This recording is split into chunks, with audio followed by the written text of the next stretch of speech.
ময়দার তৈরি লুচি খেলেই কি আনহেলদি? সত্যিটা জানলে অবাক হবেন। গরম গরম ফুলকো ফুলকো সাদা লুচি শুনলেই জিভে জল চলে আসে, তাই তো? অনেক মানুষ আটা দিয়ে লুচি খান, কিন্তু ময়দা শুনলেই যেন এক ধরনের ভয় পেয়ে যান, এড়িয়ে চলেন। কিন্তু ব্যাপারটা আসলে কি? লুচি মানেই ময়দা, আর ময়দা মানেই রিফাইন্ড কার্বোহাইড্রেট।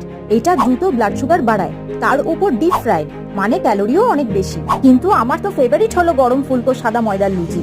তাহলে কি আমি লুচি খাবো না? খেলেই কি শরীর খারাপ হয়ে যাবে?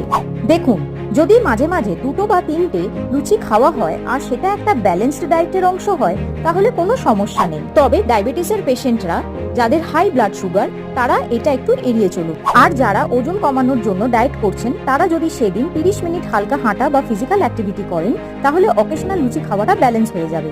তাই বলছি, প্রতিদিন নয়, তবে মাঝে মাঝে যদি খুব ইচ্ছে হয় লুচি খাওয়ার, তখন সেটা নিঃসংকোচে নির্দ্বিধায় উপভোগ করুন। Enjoy the test, enjoy the moment, totally guilt free.